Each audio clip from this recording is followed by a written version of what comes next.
right. මේක පුතේ මේ ඇප්ලයිඩ් පේපර් එකක් අපි දන්නවා ඇප්ලයිඩ් එකේ එන ප්‍රශ්න ආකෘතිය ඒකෙදි එකක් එනවා මේ ආවේගය හා ගැටුම් කියන ප්‍රශ්නේ තමයි අපිට මේක අර පිළිවෙලේ පොඩි වෙනසක් තියෙනවා මේ පේපර් එකේ විභාගෙට එන පිළිවෙලටම නෙමෙයි මම දාලා තියෙන්නේ නමුත් විභාගෙට පළවෙනි ප්‍රශ්නේ විදිහට එන්නේ ආවේගය හා ගැටුම් right. ඒතර මේකේ මේ පළවෙනි ප්‍රශ්නේ ස්කන්ධ m බැගින් වුණ එකම තරමේ ඒ කියන්නේ අරේ සමාන ඒවා a සහ b ගෝල දෙකක් සරල රේඛාවක ලැම්ඩා u සහ u බෙදීම ලැම්ඩා ප්‍රවේග වලින් එකිනෙක ප්‍රතිවිරුද්ධව දිශාවට චලනය වී සරලව ගැටෙනවා ගෝල දෙක අතර ප්‍රත්‍යාගත සංගුණිකයේ e වන අතර ලැම්ඩා කියන්නේ ධනාංගයක් කියලා තියෙනවා ඒකදී අර ලැම්ඩා ධනයි කියලා විශේෂයෙන් කියලා තියෙන්නේ ප්‍රතිවිරුද්ධ ඒ දිශාව ඒ කියන විදිහටම චලනය වෙනවා. ගැටුමෙන් පසු ඒ ගෝලයේ ප්‍රත්‍යාවර්ත වන්නේ නම් ඒ කියන්නේ දිශාව මාරු වෙනවා. බව පෙන්වන්න තියෙනවා ලැම්ඩා සලාගය. ඒත් අපිට මේකෙදී ගැටුම් අවස්ථාව මෙහෙම ඇන්දොත් ගැටුම් අවස්ථාව ප්‍රතිවිරුද්ධ දිශාවලට චලනය වෙන්නේ. ලැම්ඩා u සහ u බෙදීම ලැම්ඩා. ඔන්න ඔය විදිහට ප්‍රතිවිරුද්ධ දිශාවට චලනය වෙන්නේ. එතනින් එහාට දැන් ගැටුමෙන් පස්සේ අපිට ඕනනම් මේ දෙක ප්‍රතිවිරුද්ධ චලනය වෙනවා කියලා ගන්නත් පුළුවන්. නැත්නම් අපිට කැමති දිශාවලට දාන්න පුළුවන්. ඒක ප්‍රශ්නයක් නෑ. අපි යොදන දිශාව මොන දිශාව වුණත් මේක කියන්නේ ඒගෝල ප්‍රත්‍යාවර්ත වෙනවා. ඒ කියලා දීලා තියෙන මේ ස්කන්ධ දෙකේම ඒ ගෝලය සහ b ගෝලය. ඒතර මේකේ දිශාව මෙහෙට දාන්නත් පුළුවන්. නැත්නම් අපි මේ දිශාවටම ගමු. දැන් කෙනෙක් මේ දිශාවට ලකුණු කරලා තියෙනවා නම් මේ දිශාවට ලකුණු කරලා තියෙනවා නම් v එක හොයලා ඒක ඍණයි කියලා ගන්න. අර උත්තරේ ගන්න. මේ දිශාවට ලකුණු කරලා තියෙනවා නම් v එක හොයන්න ඕනේ. හොයලා v එක විශාලයි බිඳුව කියලා ගන්න පුළුවන්. right. ඒතර මේකේ අපි ප්‍රධාන සූත්‍ර දෙකක් යොදනවා. එකක් තමයි i සමානයි ඩෙල්ටා n පද්ධතියට කියලා. හරි අපි මේක හරියටම යොදනවා නම් පද්ධතියට කියලා යොදන්න ඕනේ. යොදන සමීකරණය මොකක්ද කියලා ලියන්න ඕනේ. සහ දිශාව සඳහන් කරන්න ඕනේ. ඔය විදිහට. right. පද්ධතියට යොදද්දී i කැපෙනවා. i කැපිලා යනවා. බිඳුවයි ගම්මිතාව කියන්නේ හැම මොහොතේම පසුගම්මිතාවෙන් පෙර ගම්මිතාව අඩු වෙන්නේ. ඒත් පසුගම්මිතාව කියන්නේ මේකේ m වැඩි කිරීම v1යි m වැඩි කිරීම අපි සලකන දිශාවටමයි තියෙන්නේ. ධන m වැඩි කිරීම v2යි. ඒකෙන් අඩු කරන්න පෙර ගම්මිතාව m වැඩි කිරීම ලැම්ඩා u m වැඩි කිරීම ලැම්ඩා u ධන පසුගම්මිතා දෙකේ එකතුව m වැඩි කිරීම නමුත් එතන එන්නේ ඍණ u බෙදීම ලැම්ඩා. ඔන්න ඕකේ. ඍණ u බෙදීම ලැම්ඩා කියලා එනවා.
right. ඍණ එතනින් අපිට එක සමීකරණයක් එනවා. මේක අපිට සුළු කරගන්න පුළුවන්. m සියල්ල කැපිලා ඉවත් වෙනවා මේ විදිහට. m සියල්ල කැපිලා ඉවත් වෙලා මෙතනින් එනවා අපිට සමීකරණයක් මම මාකින් එකේ දාලා තියෙන විදිහටම නැත්තම් හදන්න මේකෙදි V1 මේ පැත්තට දාලා දෙන්න. ඒ නිසා අපි මේ විදිහටම ගමු. ගැටලුවක් නැහැ.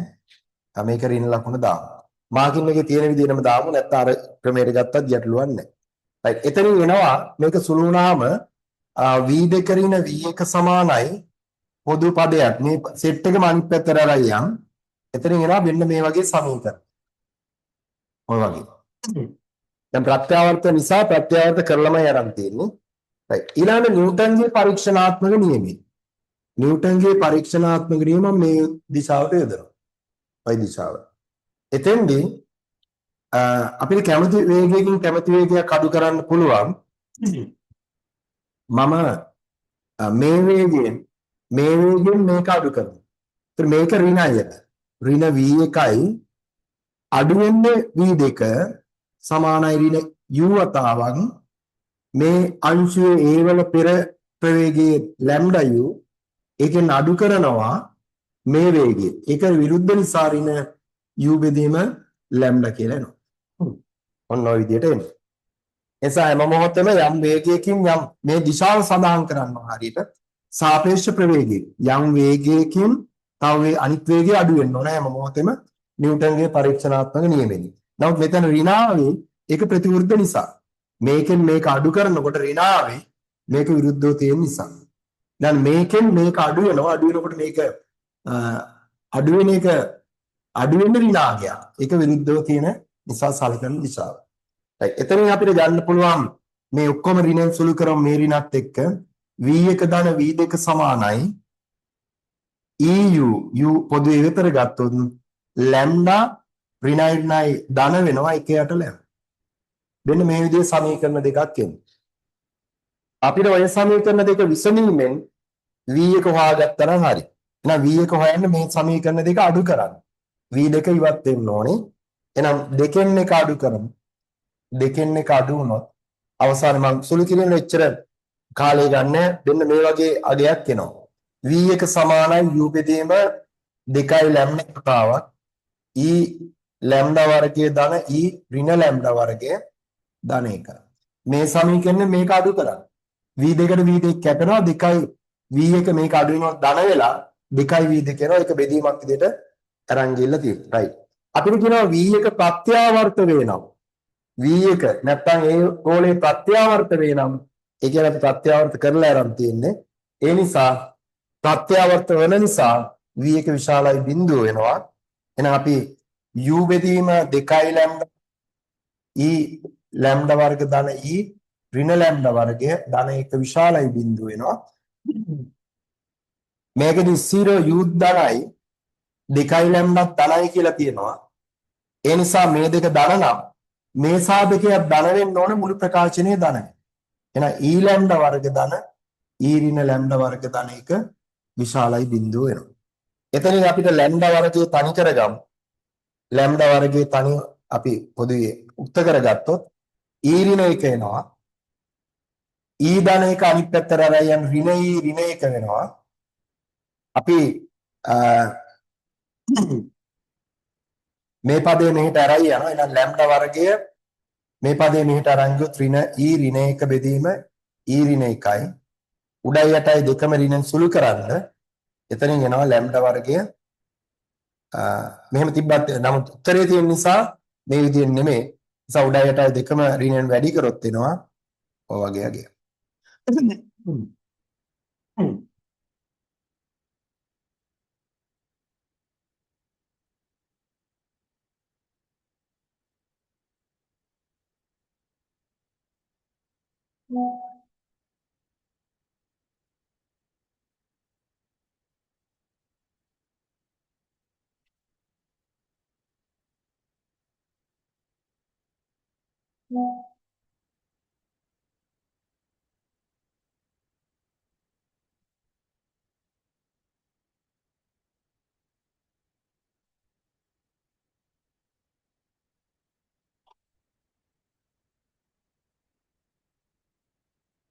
right.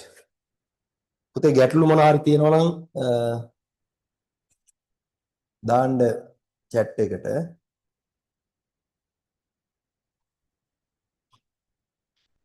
right ඊළඟ ප්‍රශ්නේ යන්න අපි ඊළඟ එකට මේක පුතේ මේ මාකින් එක හම්බුනේ නැති අය ඉන්නවා නම් මට මේ මැසේජ් එකක් දාන්න ක්ලාස් එකෙන් පස්සේ මම සම්පූර්ණ මාකින් එක දාන්නම්.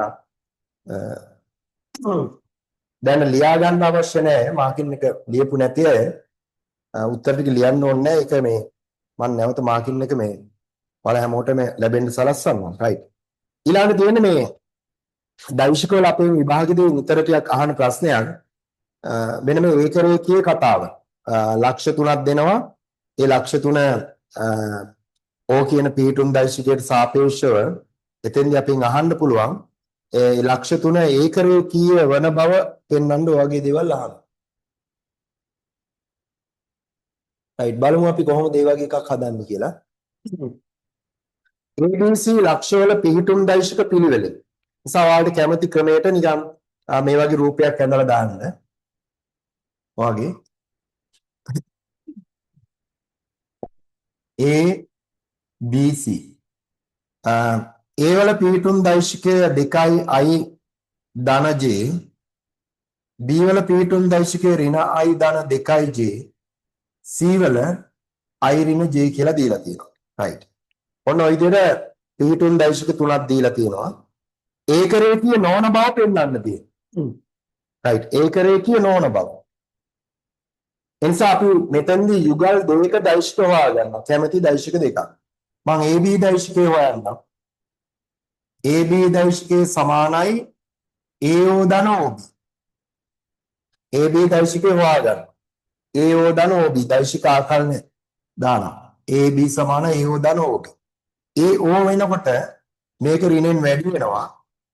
ඍණ 2i ඍණ j. අනිත් පැත්තට කියවෙන නිසා ඍණ. සා OB කියන්නේ ඍණ i ධන 2j. අවසානයේ ඍණ 3i ධන j කියලා එනවා. මෙන්න AB දෛශික. AB දෛශිකේ එන්න ඔය විදිහට. right. ඊළඟට මම එක්ක අපි මාකින් එකේ දාලා තියෙන AC BC දෛශිකේ හොයන්නත් පුළුවන්. මම AC හොයන්න. AC දෛශිකේ සමානයි AC සමානයි AO ධන OC. AO නම් මේ පැත්තට යන්නේ දෛශිකයේ විරුද්ධව ඍණ 2i ධන ඍණ j. OC කියන්නේ i ඍණ j. එහෙනම් එතනින් එනවා අපිට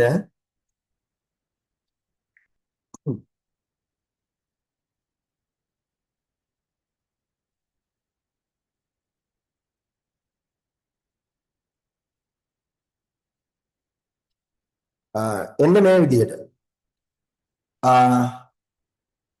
ඍණ i ඍණ 2id. right දැන් බලන්න මෙන්න මේ දෛශික දෙක බලන්න. මෙන්න මේවා අතර සහසම්බන්ධයක් නැහැ නේ. මෙන්න මේ දෛශිකයේ සහ මෙන්න මේ අවසානයේ ලැබුණු දෛශිකය.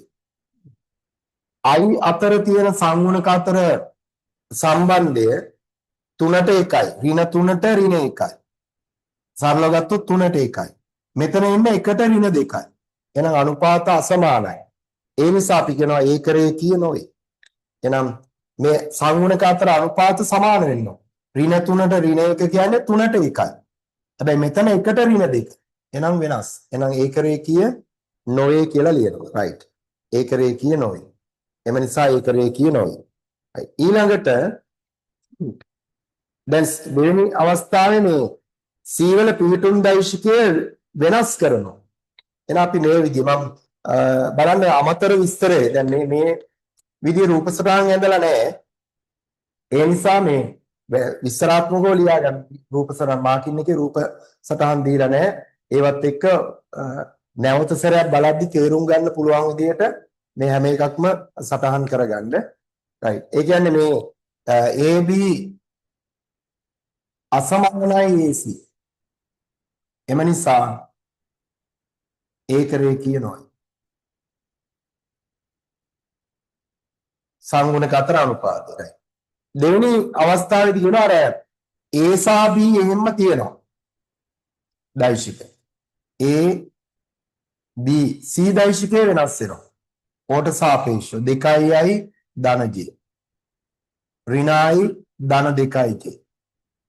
මෙන්න මේ C කියන දෛශිකය වෙනස් වෙනවා ඇල්ෆා 1යි I බීටා ඍණ 1 J. ඔන්න දෛශිකය වෙනස් වෙනවා. right. අපිට කියනවා මෙන්න මේ වෙනස් කළ දෛශිකයත් එක්ක මෙන්න මෙහෙම සම්බන්ධයක් දීලා තියෙනවා. ඇල්ෆා ධන 3යි බීටා සමානයි 7 නම් 7 නම් ABC ඒක රේඛීය වන බව පෙන්වනවා. එහෙමනම් මේක එක රේඛාවක තියෙනවා කියලා පෙන්වනවා. right. දැන් මම දැනට අපිට AB දෛශිකය හොයාගෙන තියෙන නිසා AB දෛශිකය දැනට හොයාගෙන තියෙන නිසා අපි මම මේකේ හොයලා තියෙන්නේ AB නැවත AC හොයලා තියෙනවා. right. AB දෛශිකය අපි කලින් හොයාගත්තානේ ඒක වෙනසක් වුණෙත් නැහැ.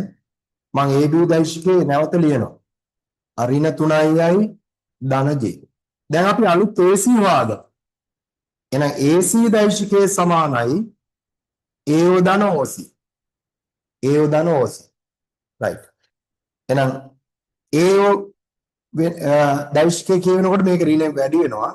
ඍණ 2යි ඍණ J. OC දෛශිකය මේ තියෙන්නේ. ඇල්ෆා ඍණ 1යි I ධන බීටා ඍණ 1යි J.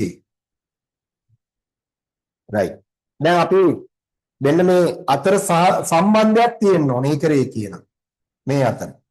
right. ඒ නිසා අපි මෙතන I කියන පද එකට ගමු. ඔන්න AC සමානයි I කියන පද දෙක එකට ගමු. එතෙන්දී I එකට ගත්තොත් ඇල්ෆා ඍණ 1යි ඇල්ෆා ඍණ 1යි ඍණ 2යි I J කියන පද ගත්තොත්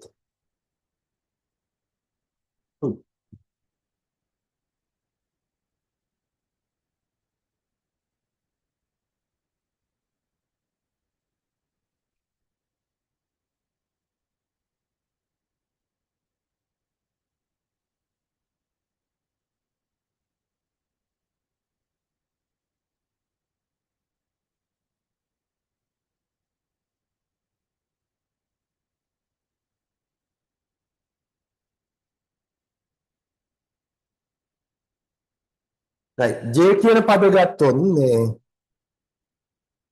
මෙතනින් එන්නේ J කියන ඒවා ඍණ 1යි එතෙන්දී බීටා ඍණ 2යි J කියලා එනවා. බීටා ඍණ 2යි J.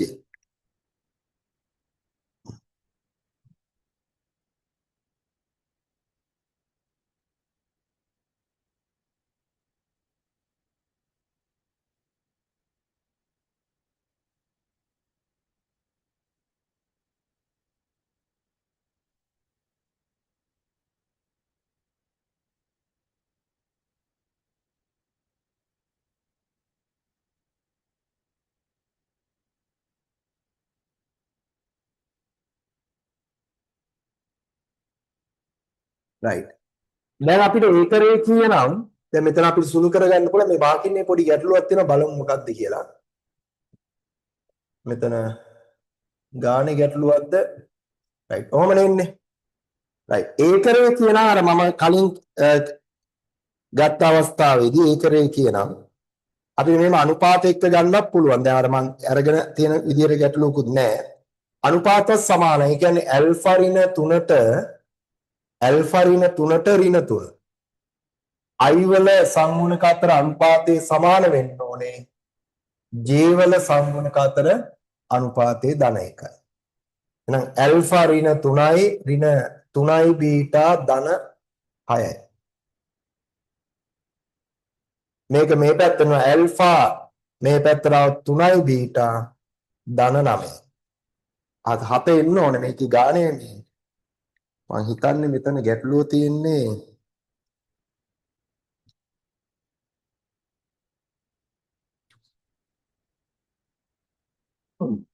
දුන්න ගානේ ගැටලුවක් ඇති. AB දෛශිකය අපිට ඍණ 3යි ධන J හරි.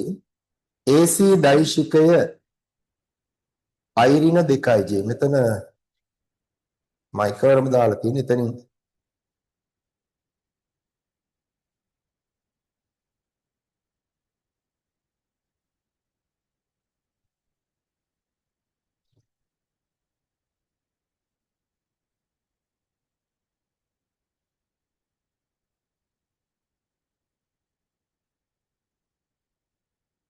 ධන දෙක આવොත් right ධන දෙක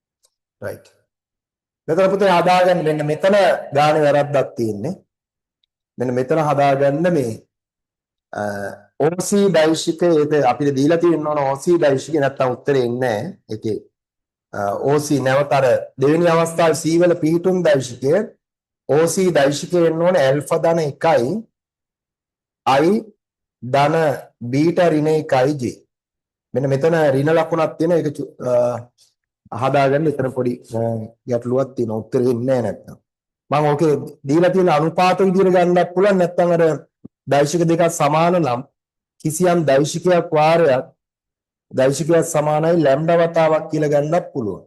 ඒ විදිහට මම මාකින් එකේ තියෙන හිමම අවශ්‍ය නැහැ. ওই විදිහට ගන්නත් පුළුවන්. right. එසා මෙතන OC දෛශිකය කියන එක මේ විදිහට හදාගන්න. එතෙන් විතර උත්තරය අපිට ගන්න පුළුවන්. right. ඊළඟට අපි යන්නේ තුන්වෙනි ප්‍රශ්නේ මම මාකින් එකේ නැවත හදලා දාන්නම් ඒක.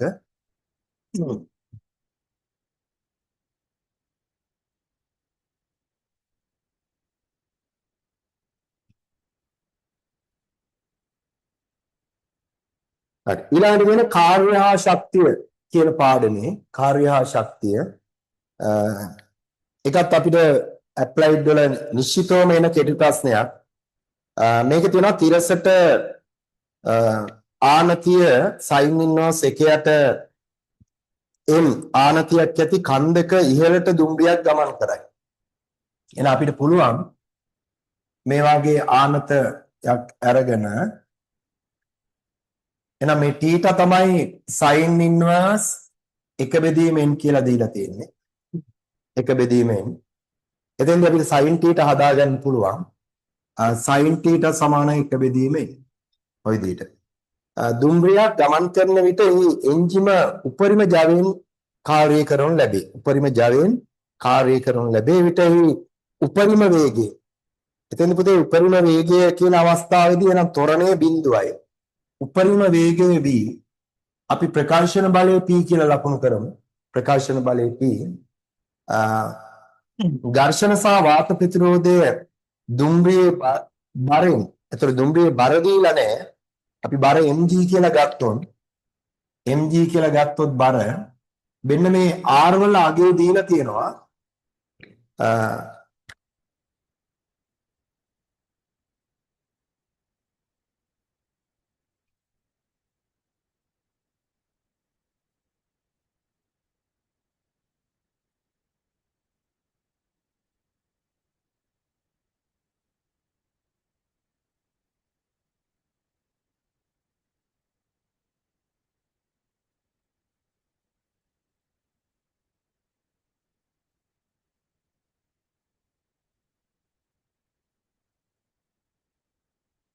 දැන් මේ එතනත් ගැටලුවක් තියෙන මේ දුම්රියේ බර පුතේ mg කියලා ගන්න නැත්තම් හදන්න බෑ අර ගුණය ගන්න එපා ඒක බර mg කියලා ලියා ගන්න දුම්රියේ බර නැත්නම් ස්කන්ධයේ දුම්රියේ බර mg right එහෙනම් fr වල කියනවා බරෙන් 1යට m ගුණයක් එතකොට g කියලා එන්නේ ඔය ටික දීලා තියෙනවා අපිට. හරි. එතෙන්දී අර ගාන ළඟ ලියා ගන්න දුම්රියේ බර mg කියලා ගන්න වෙනවා. right. උපරිම ත්වරණයේ යන නිසා ඒ වලාගේ බිඳුවයි අපි ජවය h කියලා ගමු. අපෙන් අහන්නේ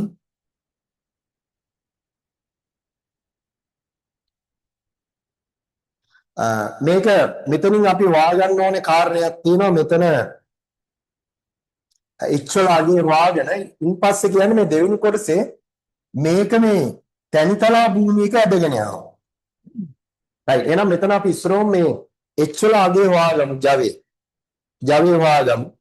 එහෙනම් අපිට පුළුවන් මුලින්ම ආනත් තලයේ දිගේ ඉහළට F සමානයි ma දාලා ප්‍රකාශන බලය හොයා මුලින්ම ප්‍රකාශන බලය F සමානයි ma දාමු. දැන් ඉහළට තියෙනවා P කියන බලය. පහළට තියෙනවා R කියන බලය සහ ස්කන්ධයේ විභේදන සංරචකය. මෙන්න මේ කෝණය θ වෙනවා. mg කෝණයෙන් උපුටන sin. mg sin θ සමානයි m වරක් බිඳුව. m වරක් බිඳුව කියලා එන්නේ මේ කියන්නේ උපරිම ජවයෙන් නිසා. right. එහෙනම් p සමානයි r ධන mg sin θ. එහෙනම් r වල ආදී g කියලා අපි මෙතන ගණනය කරා. මෙතන mg වරක් sin θ කියන්නේ එක බෙදීමෙන්. එහෙනම් එතනින් අපිට ප්‍රකාශන බලය ගන්න පුළුවන්. මෙතනින් අපි පොදුවේ g ඉවතට ගත්තොත් එක ධන m බෙදීමෙන් කියලා එනවා. ඔන්න පුතේ ප්‍රකාශන බලය. දැන් අපි එතන දාමු x සමානයි pv. pv h සමානයි pv. h වලගේ හොයාගන්න. එහෙනම් p වලගේ g වාරයක් එක ධන m බෙදීමෙන් වරක් v වලගේ v කියලාමයි දීලා තියෙන්නේ. right. ඔන්න අදාළ ජවය. right. දැන් එම ජවයෙන්ම තමයි ගමන් කරන්නේ මේ දෙවෙනි අවස්ථාව. ඒතර එතෙන්දි ජවය g වරක් එක ධන m බෙදීමෙන් වරක් v. right. එම ජවයෙන්ම ක්‍රියා කරන්නේ තැනිතලා භූමියක. right. තැනිතලා එම ප්‍රතිරෝධයෙන් පවතින විට. එහෙනම් ප්‍රතිරෝධයත් ඒකමයි පුතේ. ප්‍රතිරෝධයත් ඒකමයි. ස්කන්ධ mg මේක අර ගානේ ස්කන්ධය දීලා නැහැ එතන ගානේ ඒක අඩුවක් එතන දාගන්න ටියුට් එකේ පේපර් එකේ ස්කන්ධ m කියලා දාගන්න නැත්නම් ගාන හදන්න බෑනේ. right. එහෙනම් මෙතෙන්දී නැවත අලුත් ප්‍රකාශන බලයක් තියෙනවා. මම p නෝට් කියලා දාන්නම්. මේකේ p කියලා දාලා තියෙන්නේ. p නෝට් කියලා දාමු. එහෙනම් මෙතෙන්දී